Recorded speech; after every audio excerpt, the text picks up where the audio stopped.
Good evening, afternoon or morning. Movie Cat is at the microphone, and today I will tell you about the Korean detective drama, Memories of Murder.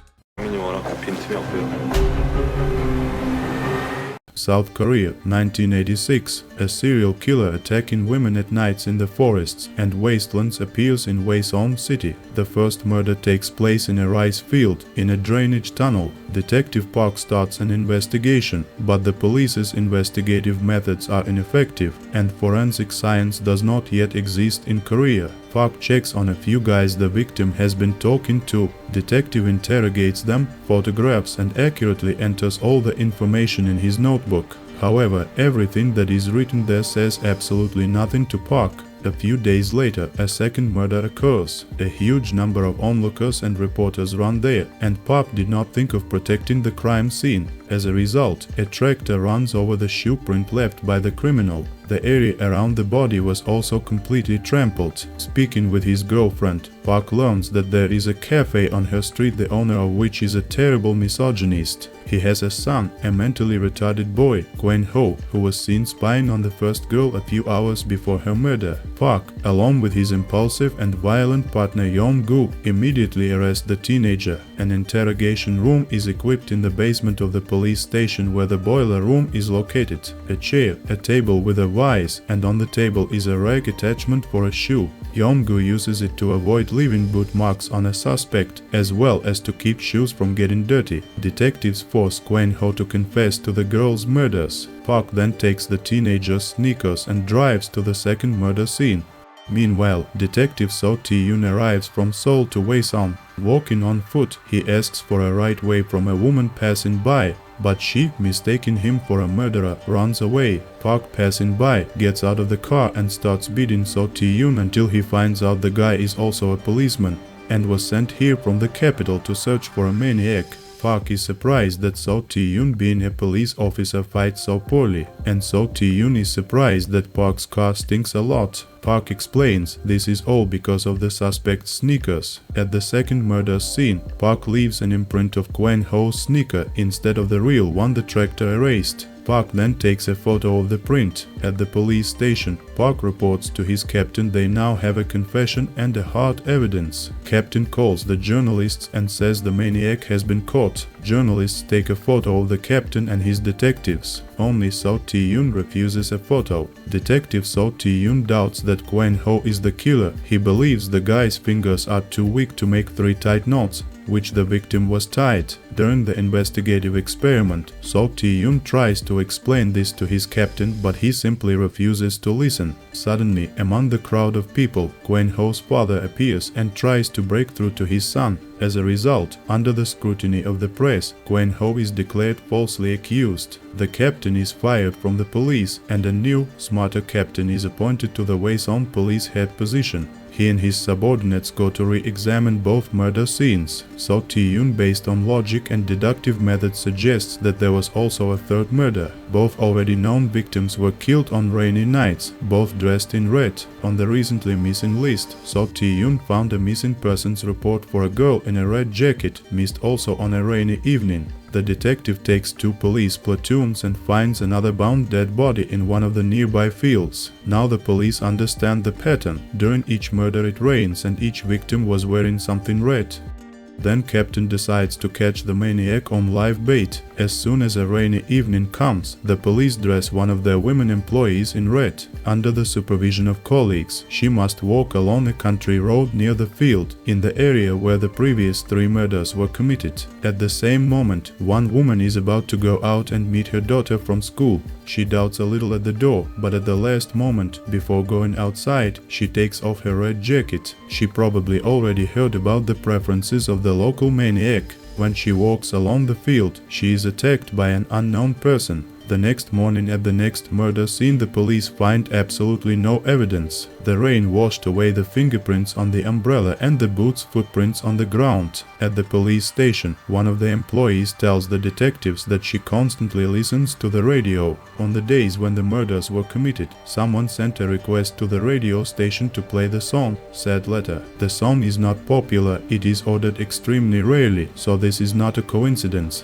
but most likely part of the killer's ritual. Seo Tae-young goes to the radio station, but can't find the application sender's name, because all applications have already been thrown out and the garbage was taken to a landfill. Meantime, Park believes that if they did not find a single pubic hair at the crime scenes, it means the killer below is bald. Little things remain to find such a man. Captain irritably asks how Park is going to look for him. On his day off, Park goes to saunas and public baths all day long, but he never finds the suspect he needs. Then he got another idea. The fortune teller tells him to go to the crime scene and scoop up dirt, pour it on a rag, and when it dries, the killer's face can be seen. Park takes his partner Yeong-gu and arrives at the latest murder scene. Seo Tae-young also comes here to smoke and think about how to proceed with the investigation. A few minutes later, an unknown man appears and, putting women's underwear on the ground, begins to masturbate. Hearing the noise, the unknown runs away and the detectives chase him and catch on the territory of the plant. Yeong-gu hits the unknown with 2 legs in a jump. At the police station, the unknown claims that he is an ordinary family man who, under the influence of recent events in the city, only engaged in masturbation in the forest and has nothing to do with crime. However, on the initiative of Park and Yeong-gu, he spends 4 days in the interrogation room and, having broken down, confesses to the murders, but speaks uncertainly and is confused in many details.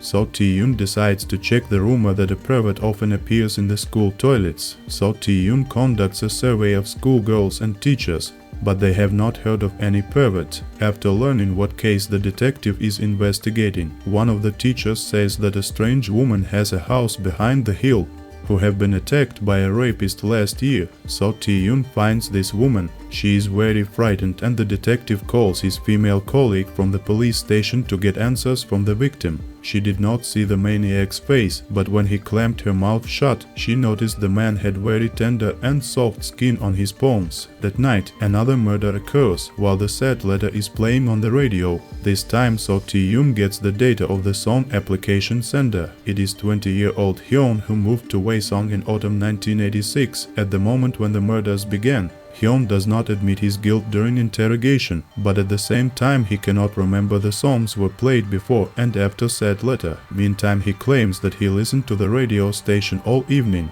An impatient Yeong-gu hits the suspect with both legs in a jump.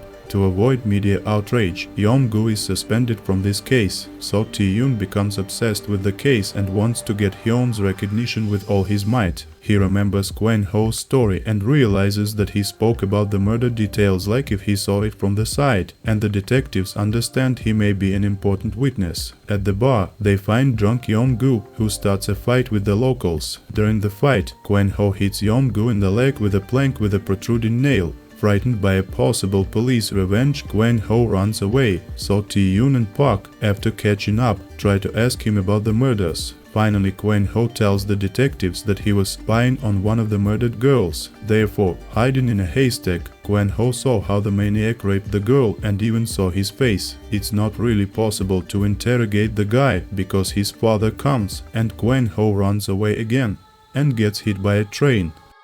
Next day, the pathologist calls the detectives, because on the last dead girl's body it was found some traces of the maniac's sperm. There is no forensic examination in Korea yet, so the sample found and the suspect's one have to be sent to the United States for comparison. Meanwhile, Yeong-gu has got a gangrene on his leg and this leg has to be amputated. Seo Tae-young watches Hyun day after day, just in case he will be able to catch the guy at the scene of another crime. One evening, Hyun gets on the bus, but the detective can't follow him because his car won't start. On the radio, he hears the song Sad Letter. At night, another murder is committed. A teenage girl was killed. Seo Tae-young spoke with her when he interviewed girls at school.